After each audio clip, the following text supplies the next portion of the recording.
കോതമംഗലത്ത് എണ്ണേണ്ടത് 1,36,365 വോട്ട്. 8 പഞ്ചായത്തുകളും കോതമംഗലം മുനിസിപ്പാലിറ്റിയും ആണ് നിയോജക മണ്ഡലത്തിലുള്ളത്. കോട്ടപ്പടി പഞ്ചായത്തിൽ നിന്ന് തുടങ്ങി കവളങ്ങാട് പഞ്ചായത്തിൽ അവസാനിക്കുന്ന വിധത്തിലാണ് വോട്ടെണ്ണൽ പുരോഗമിക്കുക.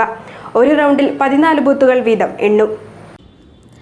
കോതമംഗലം നിയോജകമണ്ഡലത്തിൽ 1,71,968 വോട്ടർമാരാണ് ആകെയുണ്ടായിരുന്നത്.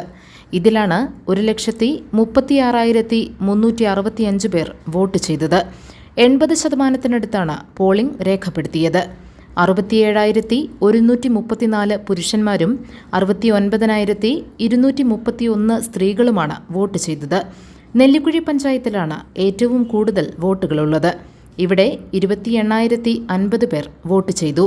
കുട്ടമ്പുഴയിൽ 14,517 പേരും കവളങ്ങാട് 17,766 പേരും വാരപ്പെട്ടിയിൽ 12,591 പേരും പല്ലാരിമംഗലത്ത് 11,027 പേരും പിണ്ടിമനയിൽ 10,323 പേരും കീരമ്പാറയിൽ 7,343 പേരും വോട്ട് രേഖപ്പെടുത്തിയിട്ടുണ്ട്.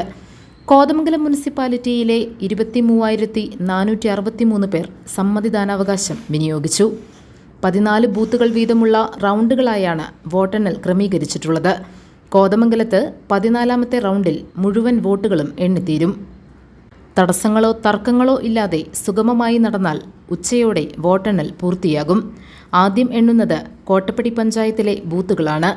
ഇവിടെ 15 ബൂത്തുകളാണുള്ളത്. പഞ്ചായത്തിലെ ഒരു ബൂത്തിലെ ഒഴികെയുള്ള വോട്ടുകൾ ആദ്യ റൗണ്ടിൽ തന്നെ എണ്ണിത്തീരും. കോട്ടപ്പടിയിലെ ഒരു ബൂത്തിനൊപ്പം പിണ്ടിമനയിലെ 13 ബൂത്തുകളും ചേർന്നതാകും രണ്ടാമത്തെ റൗണ്ട്. തുടർന്ന് സമാന രീതിയിൽ 14 റൗണ്ടുകളിലായി വോട്ടെണ്ണൽ പൂർത്തിയാകും. അവസാനം എണ്ണുന്നത് കവളങ്ങാട് പഞ്ചായത്തിലെ വോട്ടുകളാണ്.